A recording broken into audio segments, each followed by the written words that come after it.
You ask Tiger to solve. This deals with linear equations with one unknown. The final result is d equals -12. Let's solve it step by step.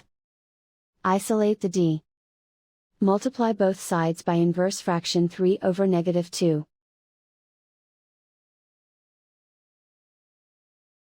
Move the negative sign from the denominator to the numerator.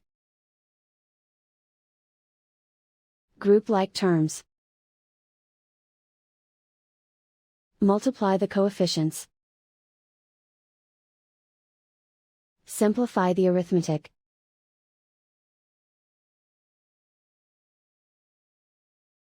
Move the negative sign from the denominator to the numerator. Multiply the fractions. Simplify the arithmetic.